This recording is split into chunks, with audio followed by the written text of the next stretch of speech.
Merhaba arkadaşlar. Bugün 27 Nisan 2024. Gene dağlardayız. Dolaşıyoruz. Biliyorsunuz bu yıl kuraklıktan dolayı kuzu göbeği olmadı. Ama boş durur muyuz? Durmayız. Gezmeye çıktık biz de. Bundan dolayı şöyle bir dolaşıyoruz. Bakın. Şu anda buradayız. Şu karşıda gördüğümüz yer Honaz Dağı arkadaşlar. Bugünkü hedefimiz inşallah hayırlısıyla bu dereyi geçip şu şöyle şuradan göstereyim. Şu büyük taşın üzerindeki şu küçük zirveye çıkmak.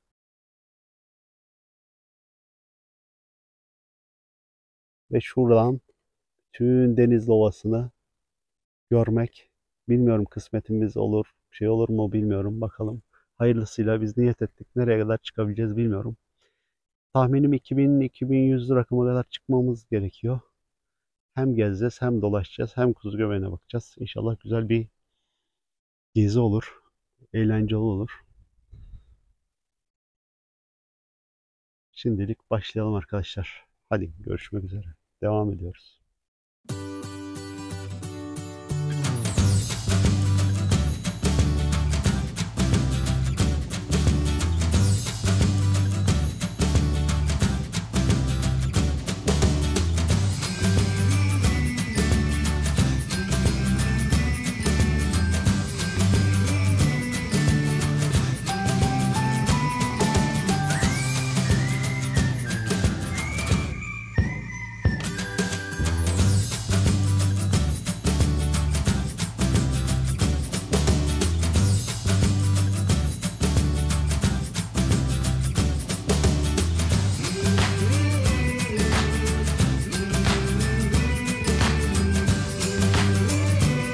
Arkadaşlar şimdi 1600 rakımdan tırmanmaya başladık Onarlarına doğru. Arabayı bıraktık. Artık arabayla gelebileceğimiz en yakın bölge burası.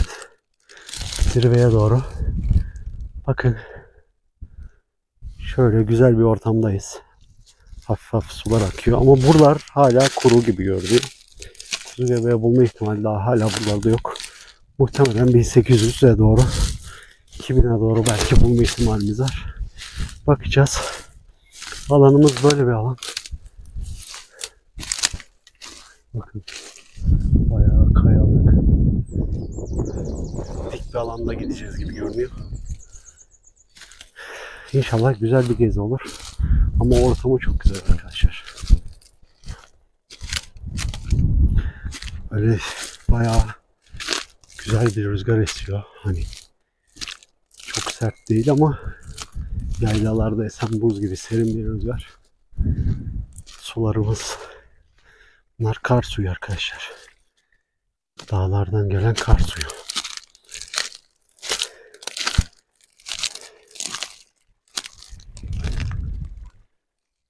Devam edelim arkadaşlar.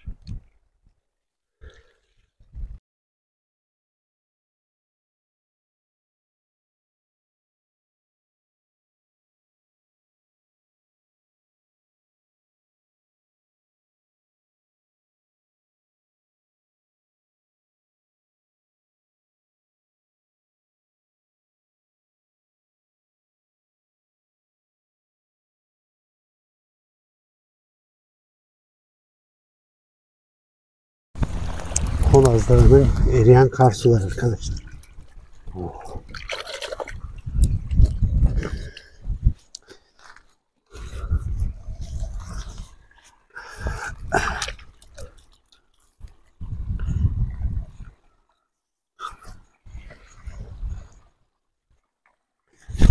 Çok güzel bir ortam.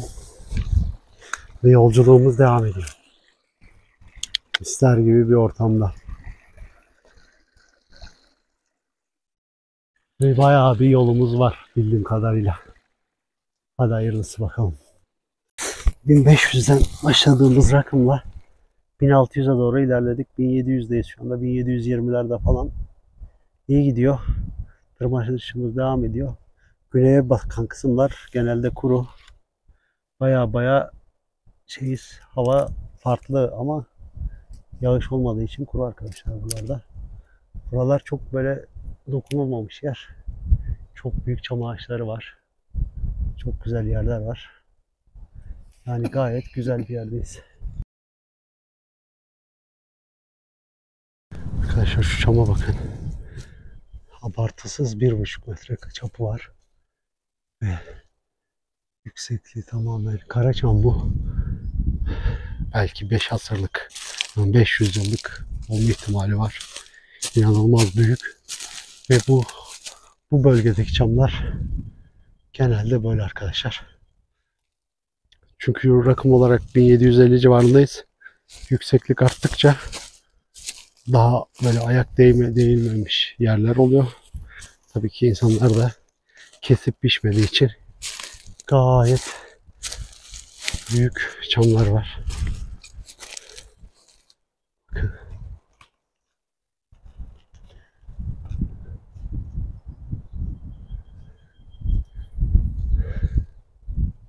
Biraz daha açık bir alandan daha güzel bir görüntüler alacağız inşallah. Devam ediyoruz. Arkadaşlar zirveye doğru yaklaştık. Bakın dikene dönüştü arazi.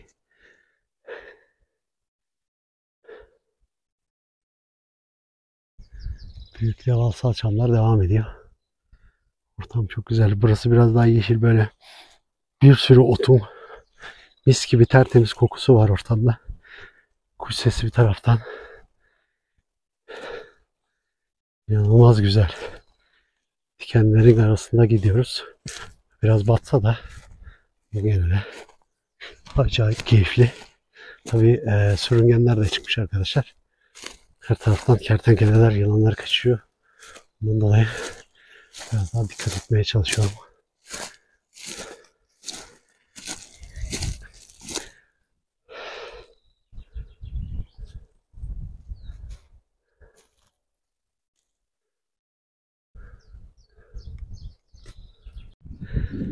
Evet arkadaşlar bakın zirveye yaklaştıkça ilginç güzel görüntüler var. Bakın şöyle göstereyim. Yıkılmış bir çam ağacı. Ama kim bilir kaç yıl önce çıkıldı ve görüyorsunuz ebatlarını.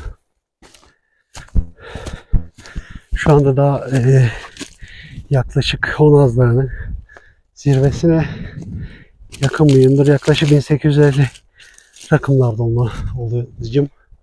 Şöyle bakıyorum. Bakın.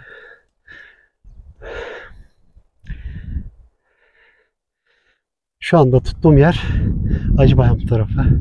Acıbayam Ovası. Evet. Şu karşıda Kefe Yaylası var. Bakın arkadaşlar şurası Çardak Maymun Dağı. Şöyle göstereyim. Şöyle açılı olan bölge Maymun Dağı. Maymun Dağı'nın şeyinde Tuzgöl'de zaten hafif belli oluyor. Sisli bir hava var. Sisli hava olduğu için tam net görünmüyor açıkçası. Şöyle baktığınızda bu tarafta aşağılar. Daha şimdi deniz tarafına bakan tarafta değiliz. Biraz daha ilerleyeceğiz. İlerledikçe daha güzel görüntüler olacağını eminim. Şu anda ama yüksekliğin açıkçası yükseklik belli oluyor. Gerçekten belli oluyor. Hani 1850 rakıma kadar herhalde bu yıl zamana kadar ben hiç çıkmadım. Kısmet olmamıştı. Çıktık şimdi ve de yolumuza devam edeceğiz biraz daha. Ne kadar çıkabiliriz bilmiyorum. Ama manzara inanın seyredilmeye değer.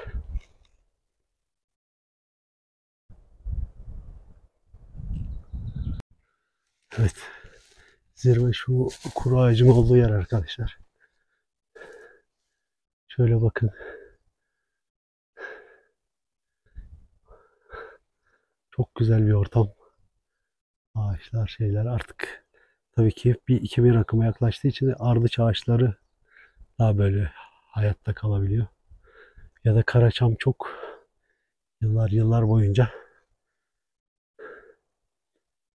büyüdükten sonra oluyor. Bakın. Ama ortam müthiş arkadaşlar ya. Şu kuş sesleri, şu doğa,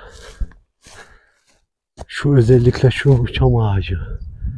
Yaklaşık dip kök kalınlığı 2 metreden fazla arkadaşlar. 2 metre çapı. Yani dik, o diklemesine. Yani herhalde 3 kişi 4 kişi anca çevresini çevreleyebilir. Bayağı büyük bir çam ağacı. Şu ilerideki de öyleydi. Bunlar karaçam arkadaşlar ve çok hava şartları kışın çok sert olduğu için bakın şekilleri bile farklı farklı. Şu anda Honaz Dağı'nın bu karakol binası olduğu değil de yandaki zirveye gidiyoruz arkadaşlar. Hiç yandaki zirveye şu kadar kaldı. Şu kuru ağaçların olduğu yer. Bakın kekik arkadaşlar. Kara kekik. Aşağı çok güzel kokuyor. Tabii daha buralar yüksek olduğu için çiçek açmasına bile daha çok var. Çiçek açsa müthiş güzel bir görüntü ve koku olur. Tabii direkt böyle çıkmamız biraz sıkıntı olabilir. Şöyle çevresinde dönerek çıkmayı planlıyoruz.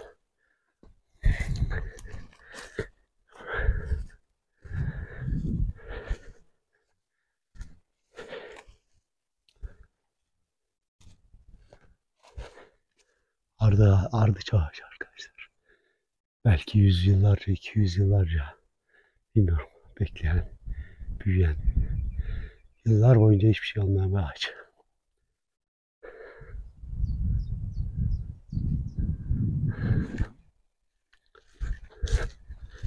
Görüyorsunuz. Gördüğünüz gibi alan diken alanı.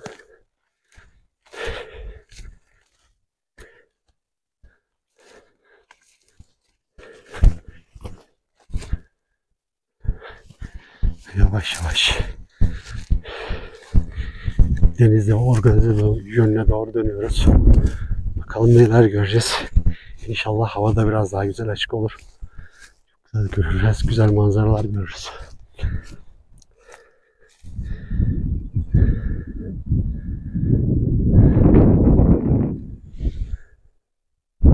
Evet arkadaşlar. İlk dinlenme bölgemize geldik. Burası 1900 rakım.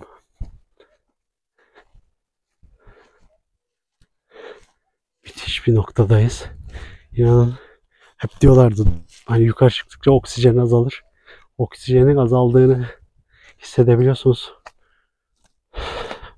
Ben bu kadar yükseğe açıkçası hiç çıkmamıştım.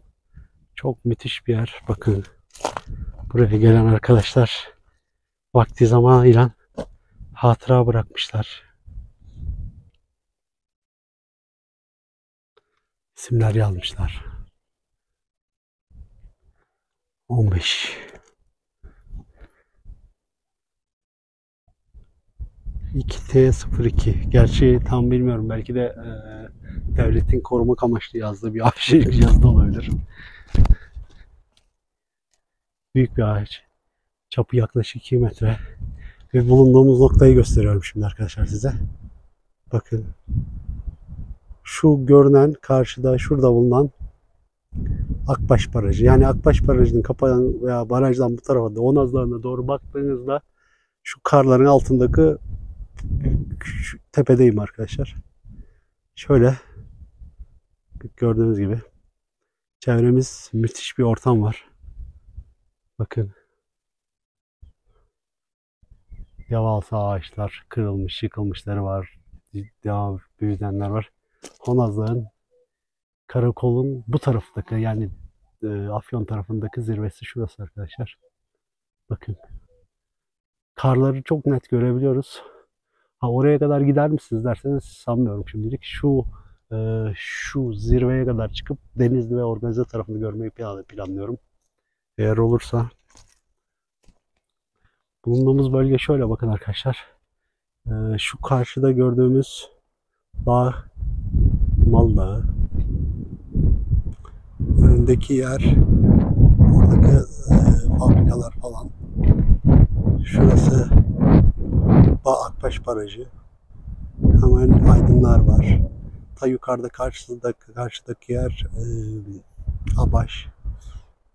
Şimdi onun arka tarafına doğru baktığınız zaman geçiyoruz biraz daha. Kaklık orada biraz daha çukurda kalıyor arkadaşlar. Şöyle biraz kayayım. Ben size göstereceğim. Şöyle kayayım biraz. Evet. Şöyle şu gördüğünüz yerde tam ileride. Şimdi yaklaştırıyorum oraya doğru. Burası Tuz Gölü'nün olduğu yer Çardak arkadaşlar. Ve arkasındaki dağlar Afyon'un dağları. Şu anda Honaz Dağı'nda 1900 rakımdayız. 1910 falan. Şu taraf Çalovası ve denizler arkadaşlar. Şurası Büyük Çökelez, Küçük Çökelez şu dağın arkasında kalıyor. Camlarımız arkadaşlar. Bakın. Şurası da Honaz Dağı'nın zirvesi. Bakın karlarımız. Karlar çok az kalmış bu yıl. Sıcak gittiği için karlar hep erimiş.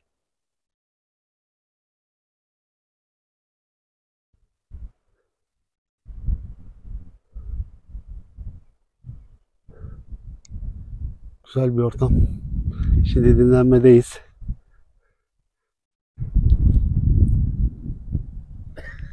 Böyle bir ağaca geldik. Orada şu anda mola verdik.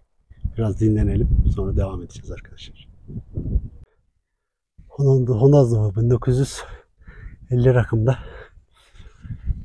bir tane çeşme rast geldi arkadaşlar. Şuna bakar mısınız? Pisler gibi. Hay maşallah. Buraya tosba, kaplumbağa bile gelmiş buradan su içiyor. Arkadaşlar biz burada ne kadar şeylerle çıktık buraya kadar. Düşünün. Şu hayvan buraya çıkıyor. Allah'ın hikmeti. Çok güzel ama arkadaşlar. Bakın şu manzaraya.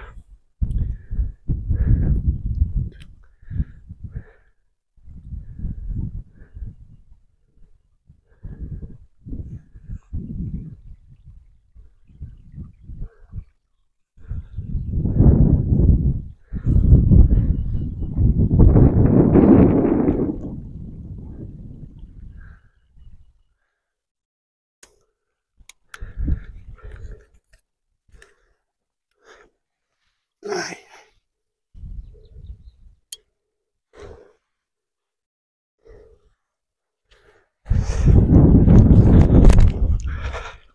Şuna baksana abi. Tertemiz. Buz gibi ama bu gar suyu ha. Acayip maşallah suya bak.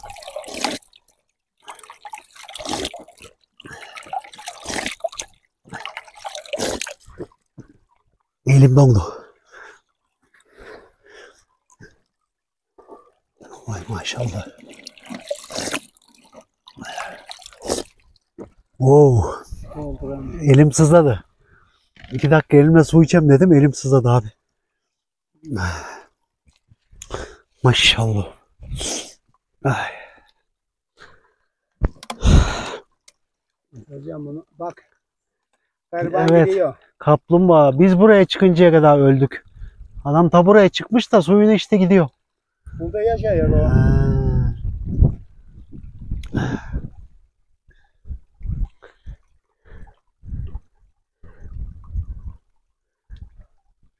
Çilecek değil ha. Öyle buzdolabından daha soğuk abi. Elim dondu. Sızladı.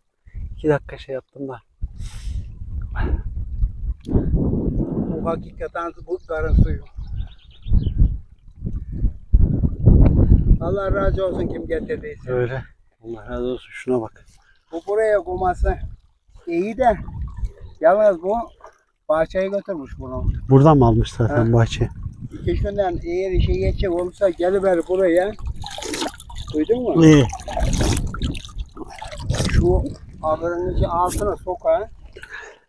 Şunu akıntıyı. Evet. O boruyu doldurup götürüyor. Özcan. Alır. Bu devamlı aktı mı onun içini görür. Görmem abi, şuna baksana. Maşallah.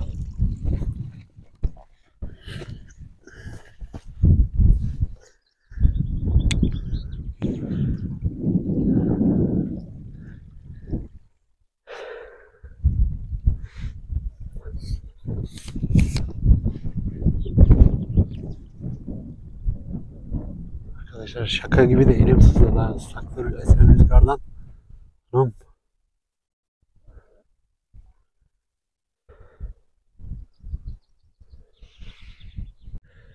Evet arkadaşlar. Geldiğimiz bölge. Tırmanışa devam ediyoruz. Az kaldı. İşte Honaz da.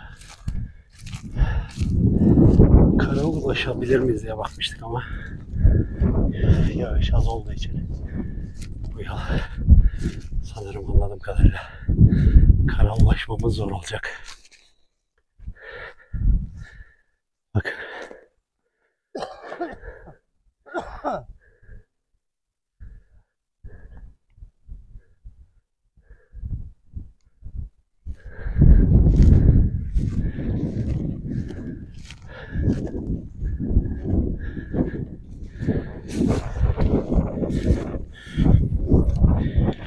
Ege'nin çatısı Honaz'da arkadaşlar. Ve bağrında küçük bir yayla. Şu anda rakımımız 1980. Biraz daha şu tarafa doğru gitmeyi planlıyoruz. Buraya tarafa doğru gittiğimizde bir 2000 rakımına daha ulaşacağız. Şu anda bulunduğumuz bölgeden deniz tam görünmemekle beraber şu aradan birazcık görünüyor. Yukarı doğru çıktığımızda inşallah tamamen Denizli'yi de deniz tarafında görecek durumdayız. Şurada böyle hafif görünme var buralarda.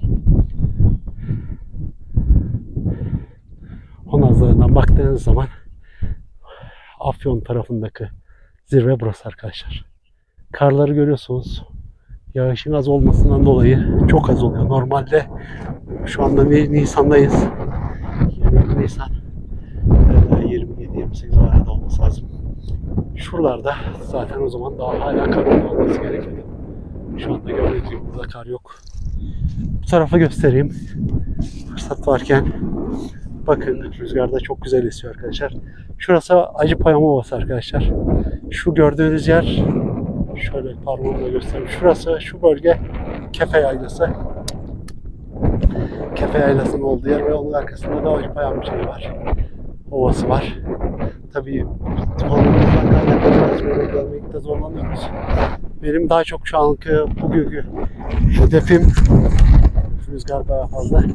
Bugünkü hedefim deniz tarafını görmekti. Şöyle bakalım. Bakın. Burası Çardak tarafı. Şurası da Tuz Gölü ve havaalanı. Tuz Gölü ve havaalanı. Hafif sisli bir hava olduğu için tam net bir görüntü alamıyoruz tabii.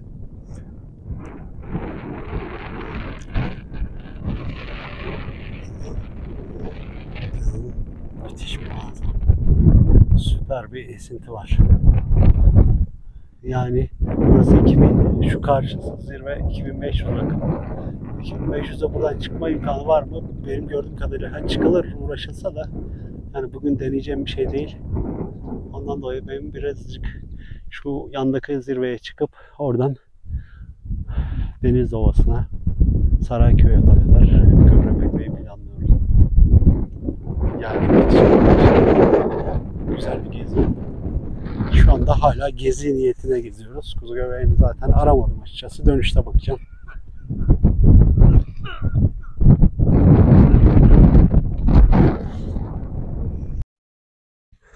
Evet arkadaşlar.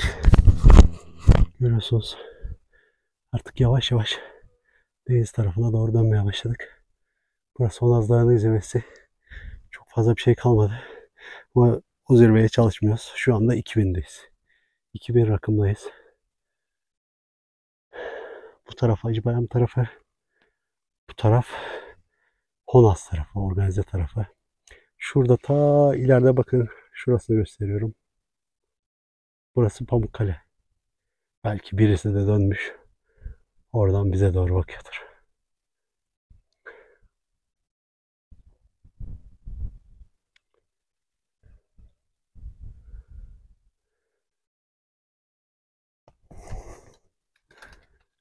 Muhtemelen bu da bir Antalya uçağı arkadaşlar.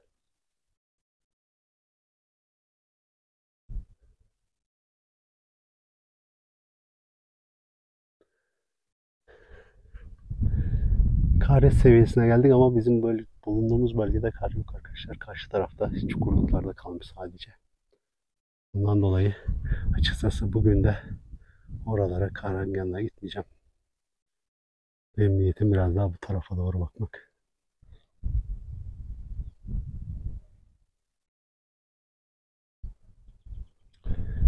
Hafif kapasitesli olduğu için şu anda Hacı Eyüplü tarafını rahat görebiliyorum ama Sarayköy tarafını daha göremiyorum. Açım biraz daha ileri doğru gittiğimde muhtemelen görürüm orayı da.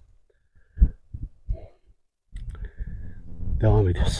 Honaz Dağı'nın zirvesindeki büyük devasa çamlar bunlar işte arkadaşlar. Bakın gördüğünüz gibi devasal bir çamımız. Bu çevrede gayet böyle bunun gibi bayağı bir çam var. Onları da tek tek göstereceğim. Şunlara bakar mısınız ya? İnanılmaz büyük. Devasal büyüklükte. Tabi boyu uzayamamış. Sürekli şey yapmış. Şu arka taraflarda çek. Evet, arka taraflarda da var.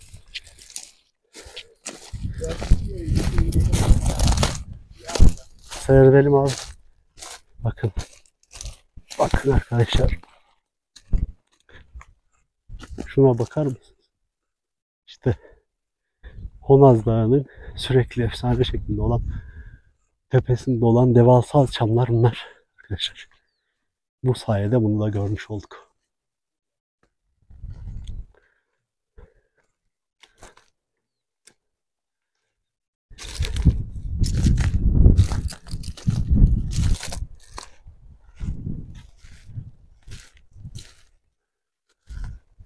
Bakın. Şöyle kolumu koyayım. İnanılmaz büyük.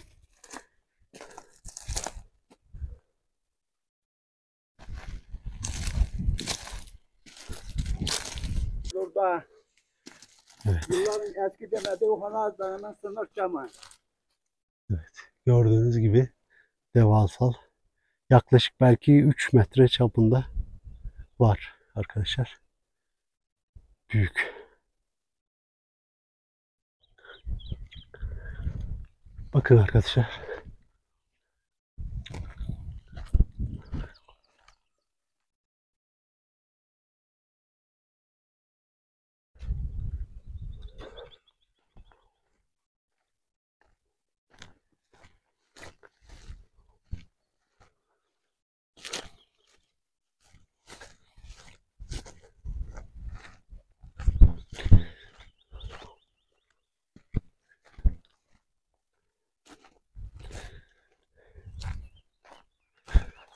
O efsanevi devasal çamlardan bir tanesinin yanına daha geldik.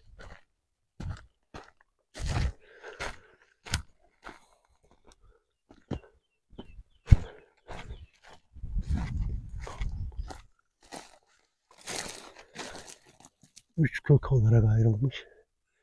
Çatal şeklinde.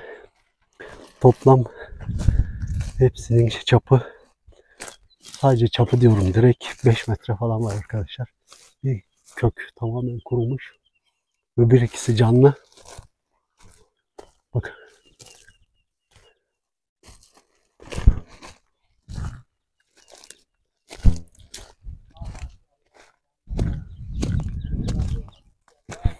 İnanılmaz.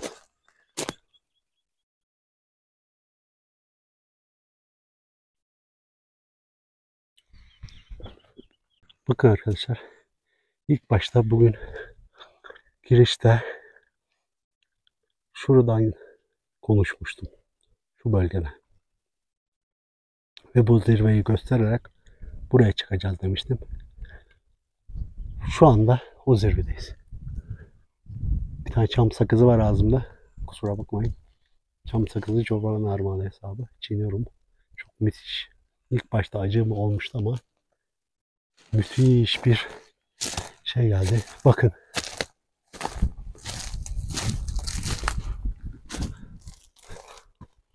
Gelenler not bırakmışlar. 1980'de yazılmış bu yazı.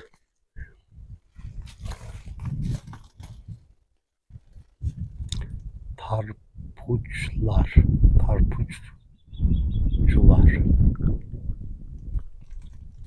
Anlamını bulamadım ama biraz da silinmiş.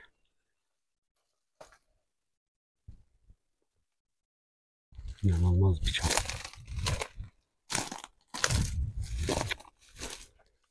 Bu tarafta deniz tarafı arkadaşlar. Şu anda gördüğünüz şu bölge Pınarkent. Denizli'yi daha şu zirve tamamen görmemizi engelliyor. Şurası kapatıyor. Onun için biraz daha ileri gitmemiz lazım ama artık bundan sonra gidebilir miyim bilmiyorum. Çünkü ilerisi birazcık daha sıkıntılı olabilir. Dikleşiyor. Tırmanmak için de tırmanmaya ihtiyaç olur mu olmaz mı onu bilmiyorum. Bakacağız duruma göre. Şu andaki rakımımız arkadaşlar 2010. Ege bölgesinin çatısı Honaz Dağı'ndayız. Ve rakımımız 2010. Şu gördüğünüz zirvede 2520 olması lazım.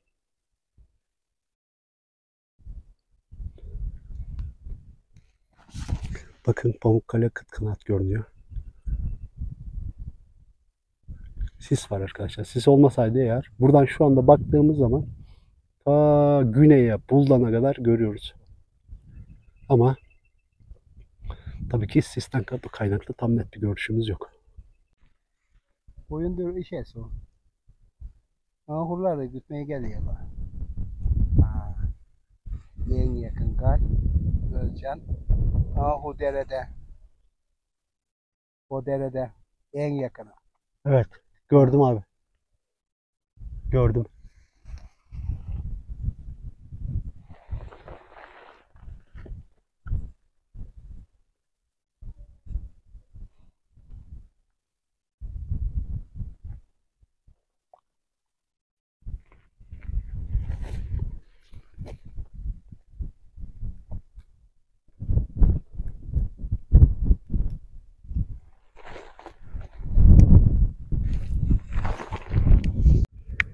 Arkadaşlar bu keyfi beraber yaşayalım diye şey yaptım.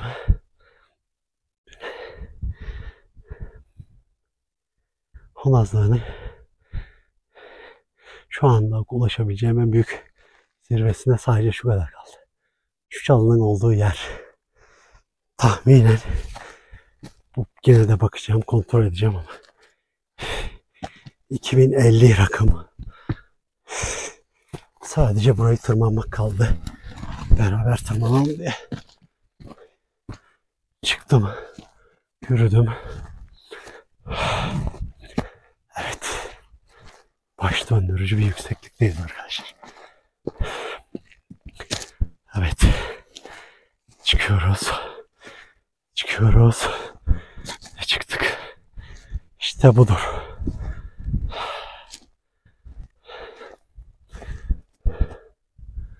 Oy. İnanın. Böyle etrafa bakınca bir anda başım döndü. Bir de tabii ki dik tırmandığım için nefes nefese kaldım. Denizli'den, Honaz'dan, Organize'den, Pamukkale'den bakıp da gördüğünüz zirve şurası arkadaşlar. Bunun öbür tarafında da karakol var. Ve şu anda burada benim çıkabileceğim en yüksek yer işte bu taş. Taşın üstü 2050 nokta taşla beraber 1 metre 2051 metre çıkıyoruz arkadaşlar. Oy Allah! İşte burası. Vay. İnanın başım döndü. Şurası organize arkadaşlar. Şurası Pamukkale.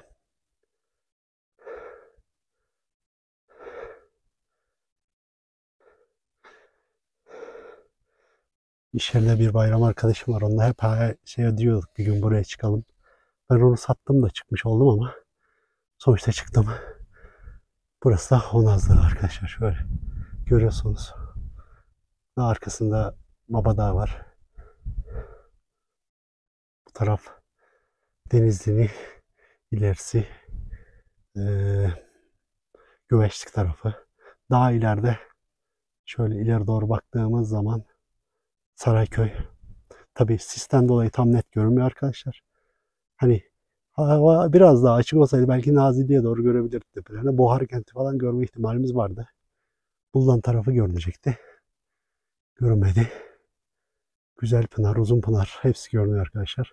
Şimdi burası diklemesine kuzeye doğru devam eden bir tepenin üzerindeyim ya. Bu tarafa dönüyorum arkadaşlar. Şu parlak bir cisim var orada. Görüyorsunuz, parlıyordur size de. Onun arka tarafı Tuz Gölü arkadaşlar. Havaalanının olduğu bölge ve Çardak. Maymun Dağı'nın yanı. Arkasındaki artık Dinar'ın Afyon Dağları. Şöyle dönüyorum biraz daha. İleri tarafta Burdur. Şu tepeleri geçip bir sonraki tepeden sonra Salda Gölü var arkadaşlar. Buralarda tamamen Hacıpayam tarafı. Dediğim gibi şu ağacın tam arka tarafında da Honaz Dağı kalıyor. Ben özellikle burayı görmek ve 2051 metre rakıma çıkmak için buraya dineldim. Şu anda böyle bir yerdeyiz arkadaşlar.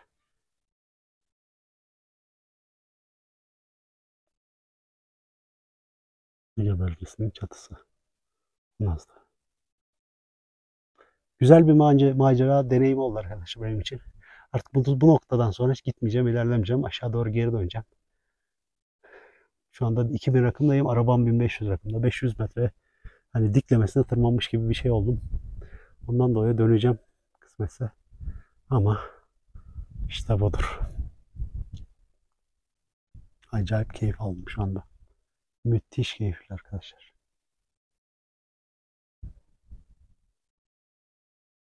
Durup şurada sadece bu manzaraya bakmak bile yeterli. İşte aşağıdaki Honaz organize arkadaşlar. Denizli olanlar çok iyi bilirler zaten. Kayalarda görüyorsunuz ne kadar sarp. Ben arkadan geldiğim için buraya çıkabildim. Yoksa normalde zaten bu taraftan yol var mı bilmiyorum da çıkmam bayağı zor oldu. Bakın.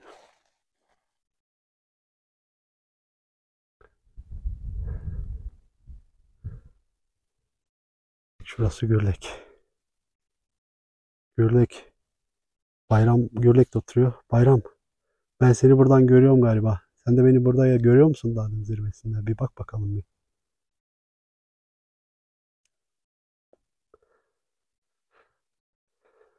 Akın Ato. Selamlar. Onları dağın zirvesinden. Adalet Sigorta. Sana da selamlar.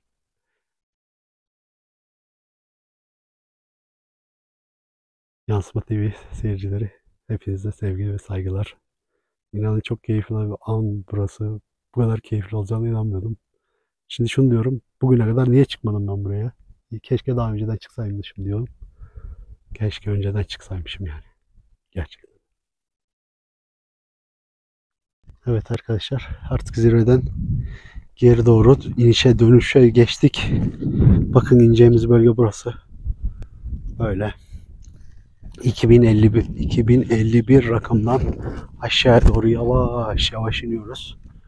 Ama tırmanması kolaydı ama böyle iniş bakınca bayağı bir dikkatli olmamız lazım. Görüyorsunuz.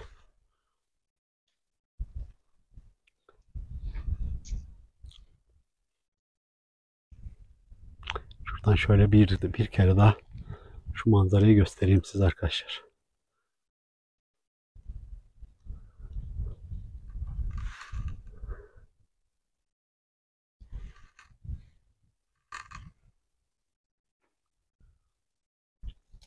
Hacıpayam Ovası da görünüyor buradan.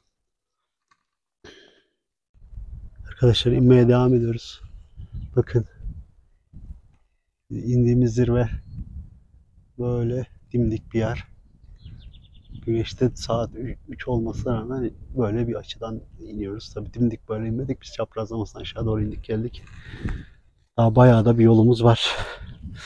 Aynı zamanda buraya kadar gelmişken hani bu kıyı köşe buralarda falan buz göbeği olma ihtimali var mı diye bakıyoruz. Ama bugüne kadar şu ana kadar denk gelmedi. İnanın yağış buralarda da yetersiz. Şu anda 1900 1950 veya 1930 civarındadır rakımımız. Buralarda bile nem yok. Çatır çatır arkadaşlar.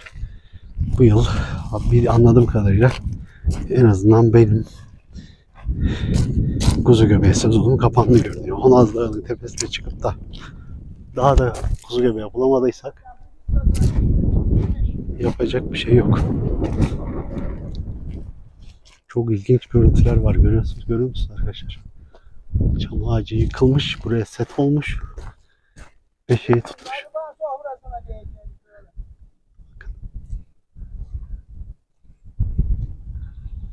Devasa çamlar devam ediyor.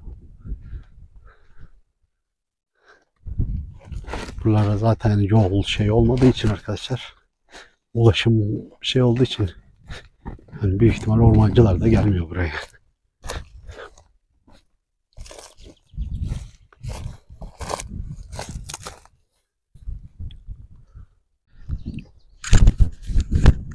Aşağı doğru inmeye devam ediyoruz arkadaşlar.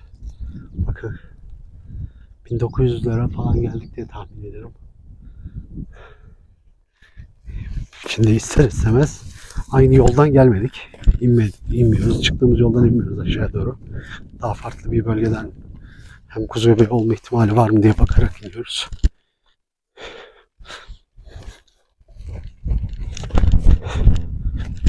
Bakın şuraya.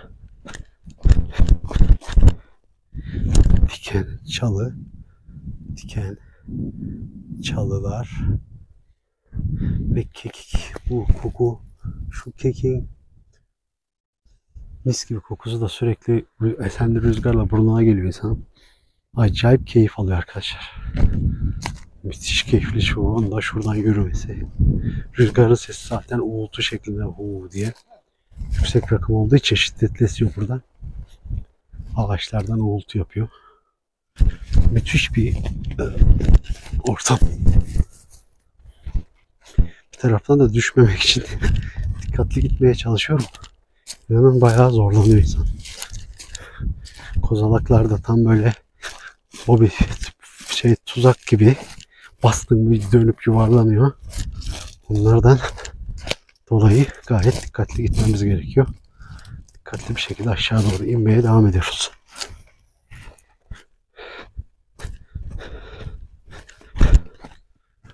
Şu yıkılan çama bir bakar mısınız arkadaşlar?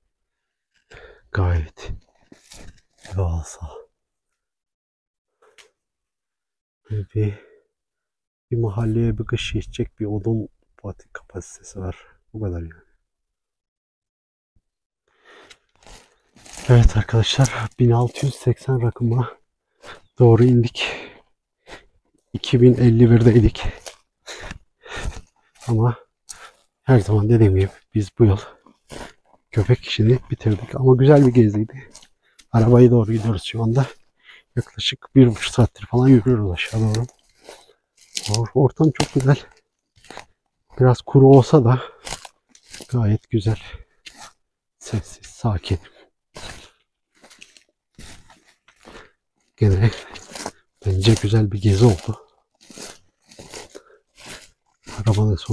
Arabanın yanında bitireceğiz inşallah videomuzu.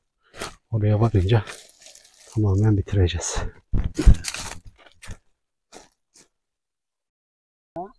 Metre, 2000 metreye tabii 2051'di bizim en son çıktığımız yer. 2051'di. Oradan bir de şimdi aşağıya seyrettik. Arabayı koyduğumuz yerde 1600, 1550. 400-500 metre yukarı çıktık, geri indik. Diklemesine yukarı çıktık, bir de geri indik. Kilometre olarak olsa bir 15 kilometre herhalde vardır tahminim. Yükseklik ne oluyor da? Rakım diyor. Hayır. Rakım mı geçiyor? Ha, rakım dediği zaman yükseklik oluyor. O da metre olarak. Yerde deniz seviyesinden yükseklik. Evet. Mesela Kocabaş 450. Organize tabii organize 400. Denizli 430. Ama Sarayköy tarafına git 250. Düşüyor galiba. Düşüyor. Ova yeniyor. Ova yeniyor. Doğuya gittin mi yüksek, batıya gittin mi alçak. Evet.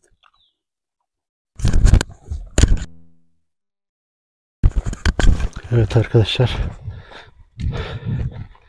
Başladığımız yere doğru geri dönmeye başladık. Evet. Arabayı şurada şu uç kısma bıraktık. Buradan geldik. Aynen böyle yukarı gittik. Burayı şey boyu açtık. Biraz sonra ileriden göstereceğim.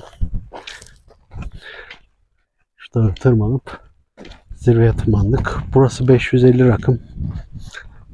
Çıktığımız yer 2050, yaklaşık 500 metre yukarı doğru çıkmışız.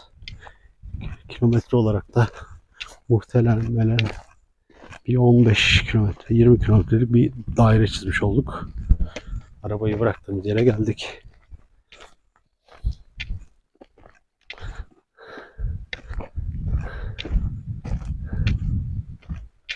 Bakın, kar suları eridikçe hala aşağı doğru gidiyor. Ama muhtemelen bir 10 gün sonra, bir ay sonra artık burada kar suları da kalmayacak. Duracak artık çünkü bu yol yağış olmadığı için bayağı bir kar kalmamış. Normalde gezdiğimiz bölgelerde kar oluyordu. Ama şu anda yok. Bakın.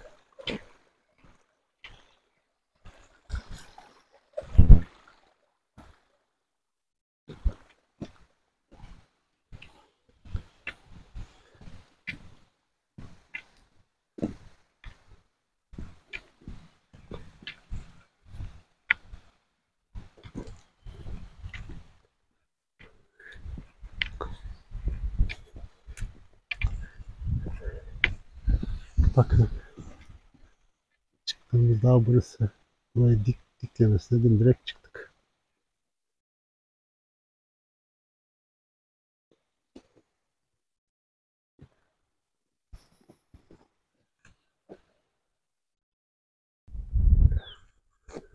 Evet. Şöyle bir yapalım. Arabaya doğru geldik artık arkadaşlar.